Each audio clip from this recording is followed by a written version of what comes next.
আমি সম্প্রতি গিয়েছিলাম আমেরিকা সফরে। সেখানে নিউ ইয়র্কে একটা বক্তব্য রাখতে গিয়ে আমি বলেছিলাম, জামাতে ইসলামী যদি দেশ পরিচালনার সুযোগ পায়, কর্মজীবী মহিলাদের কর্মঘণ্টা 3 ঘন্টা কমিয়ে 5 ঘন্টা করা হবে। আরে যাই বলছি, বাংলাদেশের বঙ্গোপসাগরে জোয়ার শুরু হয়ে গেছে, চতুর্দিকে সমালোচনার ঝড়। হায় হায়, কি বললো জামাতের আমির সাহেব, এখন তো আর মহিলারা কোনো কাজই পাবে না। যারা বিভিন্ন কাজে নিয়োগ করবে তারা বলবে, বাবা আমার এই 5 ঘন্টা দিয়ে 8 ঘন্টার বেতন দিয়ে আমার তো পোষাবে না, আমার দরকার নাই মহিলা কর্মজীবী, মহিলা কর্মকর্তা আমার প্রয়োজন নেই। কারণ মালিক টাকা খাবে কেন? আরেক দল বলতেছে, যাও মহিলারা একটু রুজি রোজগার করতে, রাস্তাটা দিলেন আপনি বন্ধ করে। ভাই, একদিনে সব কথা বলা যায় না। বিবেচনা না করে, চিন্তা না করে এই কথা বলি নাই। আপনি কি আরেকটা মিটিং এ একজন প্রশ্ন করছে ভার্জিনিয়ায়, যে আপনি বলেছেন মহিলাদের কর্মঘণ্টা কমিয়ে দেবেন, এটা কি বৈষম্য না? আমরা করবো 8 ঘন্টা, তারা করবে 5 ঘন্টা। আমি বললাম অবশ্যই বৈষম্য। আসেন দেখি আর কোনো বৈষম্য আছে কিনা। পুরুষরা বাম দিকে বসেছে, মহিলারা ডান দিকে বসেছে। পুরুষদেরকে বললাম, বোনরা আপনারা শুনবেন না এই প্রশ্ন। পুরুষদেরকে বললাম যে আগামী 1 বছরের ভিতরে পেটে বাচ্চা নেবেন এবং 2-1 পুরুষ থাকলে হাত তুলে। কেউ তো আর হাত তুলে না, সবাই হাসে আর নিচের দিকে মাথা দেয়, বুঝছে যে আমি কেন প্রশ্ন করছি। আমি বললাম এটা পারবেন না? কয় না না, এটা পারবো কিভাবে। আমি বললাম আচ্ছা ঠিক আছে, বাচ্চা নিতে পারলেন না, আপনার স্ত্রী যে বাচ্চাটা জন্ম দিবেন ওকে একটু বুকের দুধ খাওয়াবেন 2 বছর, যারা তারা একটু হাত তুলেন, নিজের বুকের দুধ। এখন দেখি আবার কেউ হাত তুলে। আমি বললাম এটাকে বৈষম্য না? একজন পেটে গর্ভধারণ করলো, এরপরে বুকের দুধ দিয়ে বাচ্চাকে বড় করলো, আপনি কিছুই করলেন না, এটাকে বৈষম্য না? তো সে সব কিছু করবে, আবার প্রফেশনাল লাইফে এসে আপনার মতো 8 ঘন্টা কাজ তাকে করতে হবে, এইটাই বৈষম্য। এখন বলবেন যে শিল্প মালিক বাঁচবে কেমনে, সরকারের কাজ হবে কেমনে? অবশ্যই হবে। যে জাতি তার মাকে সম্মান করে, আল্লাহ সেই জাতিকে সম্মানিত করে। চুরা চুরি করে সমাজ থেকে পকেট কেটে লুণ্ঠন করে যেই টাকা দিয়ে যায়, সেই টাকা যদি ফেরত আসে, সেই টাকা যদি সদ্ব্যবহার করা যায়, মায়েকে রানীর মর্যাদায় প্রতিষ্ঠিত করা হবে ইনশাআল্লাহ। কার গায়ে জ্বললো আর কার গায়ে জ্বললো না, এটা দেখার সময় আমাদের নেই। মারা 5 ঘন্টা কাজ করে 8 ঘন্টার বেতন পাবেন ইনশাআল্লাহ।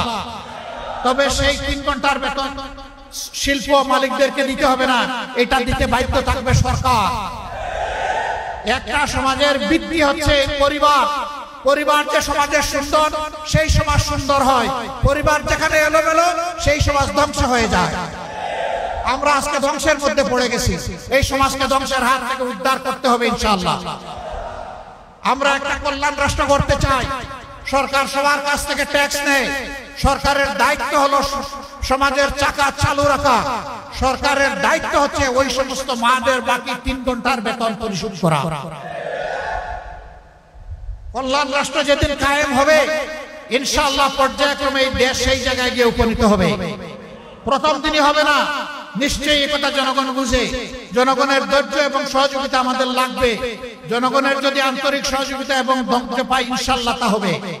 বলবেন ঠিক আছে, বেতন না হয়ে দিলেন, 3 ঘন্টা যে খালি হয়ে গেল, সেই কাজের গ্যাপ কিভাবে পূরণ হবে? দুনিয়ার বহু দেশে পার্ট টাইম সরকারি জব আছে।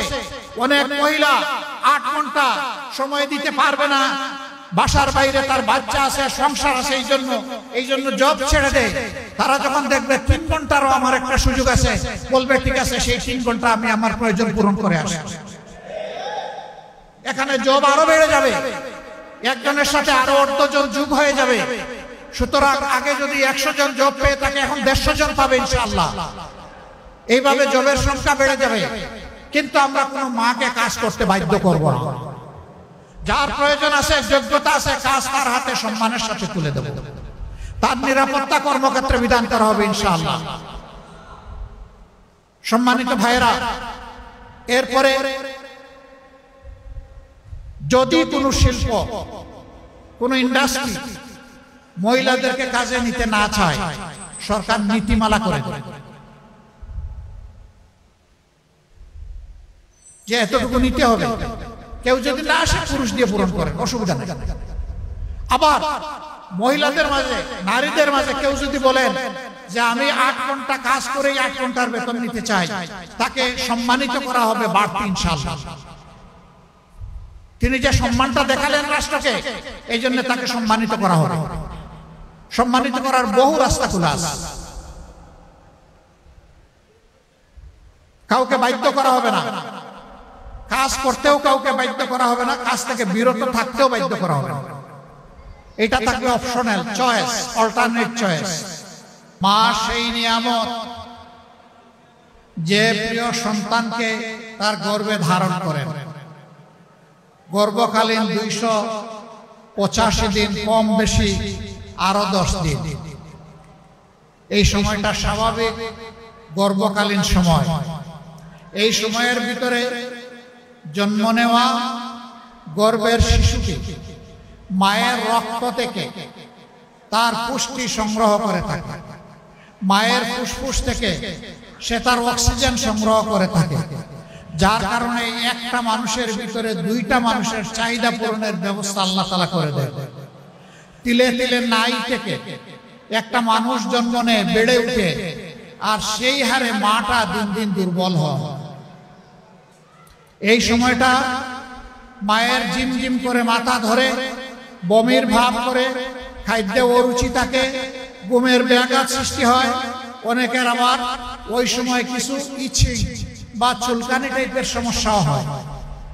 আরো নানাবিধ সমস্যা এই সময়টা জুড়ে জুড়ে থাকে।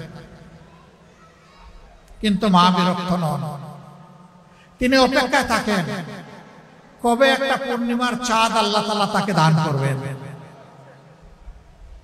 এই পূর্ণিমার চাঁদ মাকে সীমাহীন কষ্ট দিয়ে যখন দুনিয়ায় আসে, চাঁদের মুখ দেখা মাত্র মা সমস্ত কষ্ট ভুলে যায়।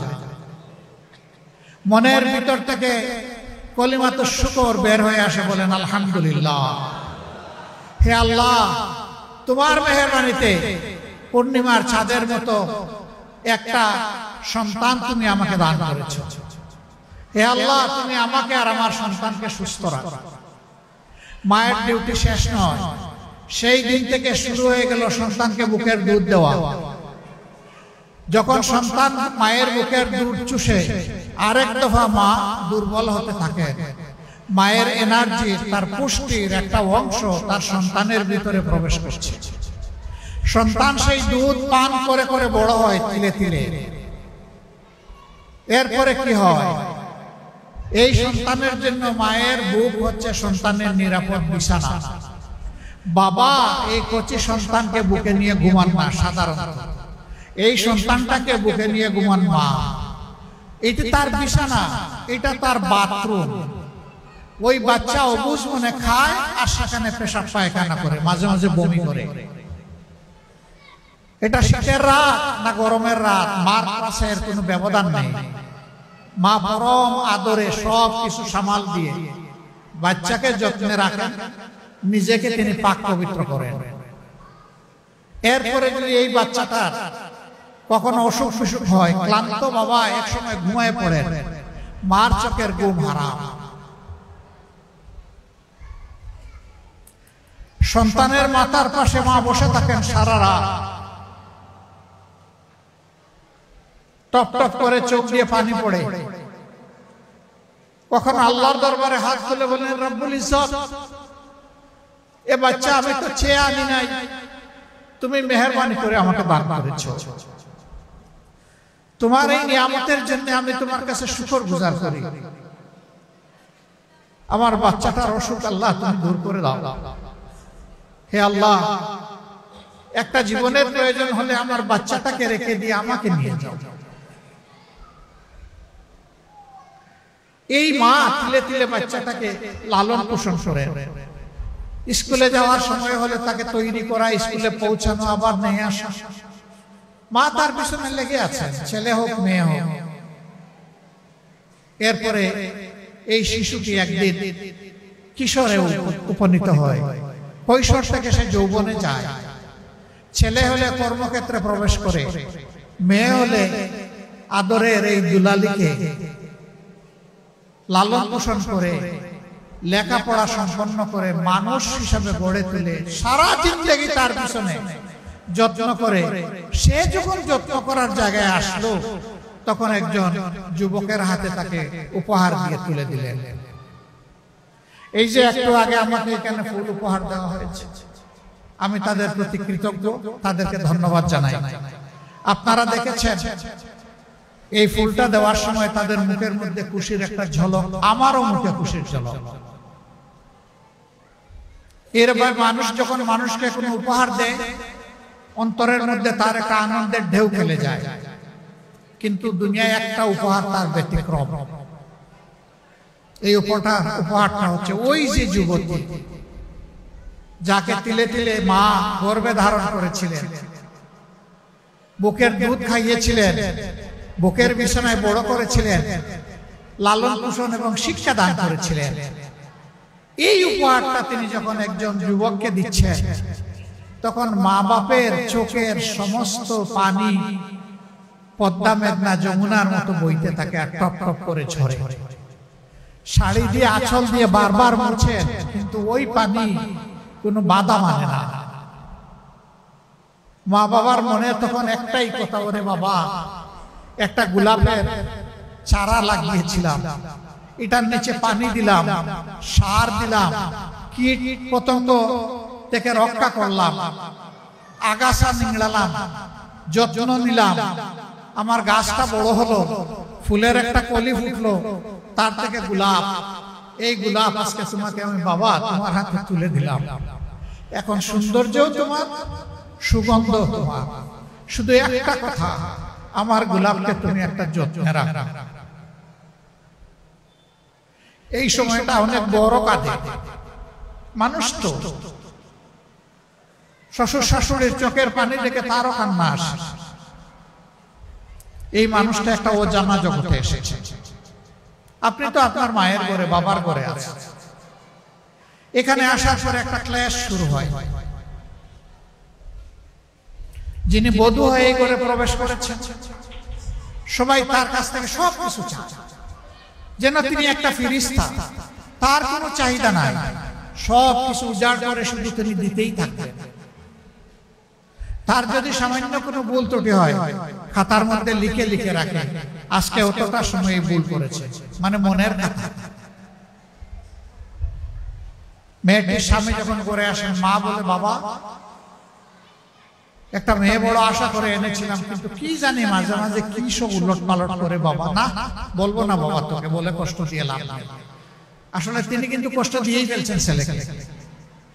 ছেলের তখন আগ্রহ থাকে, মা ও কি করেছে একটু বলো না। মা তখন বলে, না তেমন কিছু না, তবে এই করেছে। তাই না, তার কাছে তো আমি এটা আশা করি না। যদি তিনি বুদ্ধিমান পুরুষ হন, যদি তিনি দায়িত্বশীল স্বামী হন, যদি তিনি আল্লাহকে ভয় করা মানুষ হন, তাহলে মার কথা শোনার পরে মাকে বলবেন, মা গো, এ তো বয়স হয় নাই, এখন বুঝার অভাবে করে ফেলছে, ইনশাআল্লাহ আমি তাকে যেভাবে বুঝানো দরকার সেভাবে বুঝাবো, সে এগুলো আর করবে না। আপনাকে মায়ের মতোই সে এখন থেকে আদর করবে। আর যদি ব্যাকল হয়, বসুজ কম হয়, যদি তার মেজাজ চৈত্র মাসের মতো গরম হয়, তাহলে এই তুমি কোথায়, এদিকে আসো তো, সামনে ডেকে এনে রিমান্ডের মতো জিজ্ঞাসাবাদ শুরু করবে। তোমাকে কি এই জন্য এনেছি? তুমি আমার মাকে এই করেছো, আমার বোনকে এই করেছো, আমার বাবাকে এই করেছো, আমার ভাইকে এই করেছো, আমার সন্তানদের সাথে এই করেছো, তুমি কি পেয়েছো? তোমার কাছে কি আমি একটু শান্তি আশা করতে পারি না? আর যদি আরো খারাপ হয় তাহলে গালি একটা দিয়ে দিবে মা বাবা তুলে। এই মহিলা তখন ভাবে, আমি তো আমার বাবার সংসারে নাই, মায়ের সংসারে নাই, এসেছি একটা ভিন্ন সংসারে। আমার যোগ্যতা উজাড় করে তোমার মা, তোমার বাবা, তোমার সন্তানাদি, তোমার সম্পদ, তোমার ইজ্জত সব কিছুর পাহারাদারি করে আমি মানুষ কি তোমার যোগ্য হলাম না, তোমার মন খুশি করতে পারলাম না, হায় আল্লাহ আমি কোথায় আসলাম। তার হৃদয় ভেঙে খান খান হয়ে যায়। কিন্তু যদি স্বামী বুদ্ধিমান হয়, স্বামী যদি সত্যিকারের ইমানদার হয়, সে কি করবে? সেইটা করবে। সে আদরের স্ত্রীকে একান্তে সরায় নেবে, আগে ভালো মন্দ জিজ্ঞেস করবে, আজকের দিনটা তোমার কেমন কাটলো, আমি তো চলে গেছিলাম, তোমার বড় কোনো অসুবিধা হয়েছে কিনা, শরীরটা তোমার ঠিক আছে কিনা, নাস্তা খাওয়া তো আমাকে ঠিক মতো করিয়েছো, তুমি করেছো কিনা, তোমার বাচ্চারা কেমন আছে, আব্বা আম্মা কেমন ছিলেন, তোমাকে বেশি কষ্ট দেন নাই তো, সব জিজ্ঞাসা করার পরে বলেন যে মা একটু কথা এরকম বললেন, আমার মনে হয় না তুমি বোধহয় খেয়াল করো নাই, আমি তো তোমাকে ভালোবাসি, আমি তোমার সংসারে একজন লজিংয়ে থাকা মানুষ, তুমিই তো এই সংসারের মালিক, তুমিই তো আমার সব সামাল দাও, আমি আর কি করি, আমার চাইতে 2.5 গুণ বেশি কাজ তুমি করো, আমার মনে হয় তুমি খেয়াল করো নাই। মাথার উপরে হাত রেখে বলেন যে আমি তোমার জন্য দোয়া করে দিলাম, তুমি অত্যন্ত বুদ্ধিমতী বিচক্ষণ, তুমি যা করো আমি তোমার উপর শতভাগ সন্তুষ্ট, তুমি একবার মাকে তোমার মতো করে খুশি করে। এই মহিলা তখন নিজেকে গৌরবান্বিত মনে করবে যে আমি একটা ভুল করার পরে আমার স্বামী যে কায়দায় আমার কাজের স্বীকৃতি দিলেন, অ্যাপ্রিসিয়েশন দিলেন, এমন স্বামী কয়েকজনের কপালে জুটে। আল্লাহর দরবারে সেজদায় গিয়ে শুকরিয়া আদায় করবে আপনার যে আল্লাহ তুমি একটা শ্রেষ্ঠ স্বামী আমাকে উপহার দিয়েছো, তোমার দরবারে শুকরিয়া, আলহামদুলিল্লাহ। তার উৎসাহ বেড়ে যাবে, শক্তি বেড়ে যাবে এবং ঠিকই আপনার সংসারকে সোনালী সংসার হিসেবে সে গড়বে। সাবধান, কখনো আপনার স্ত্রীকে আপনার মা বাবা সন্তান ভাই বোন কারো সামনে কখনো আপনি শাসন করবেন না, কোনো কথা বলবেন না, বলতে হলে আলাদা করে সম্মান দিন। আমার ব্যক্তিগত অনুভূতি, যে কোনো স্ত্রী লোককে, সে আমার মেয়ে হোক, আমার স্ত্রী হোক, আমার বোন হোক, আমার মা হোক, তাকে মায়ের জাতির মর্যাদায় দেখলে আপনি সম্মানিত হবেন।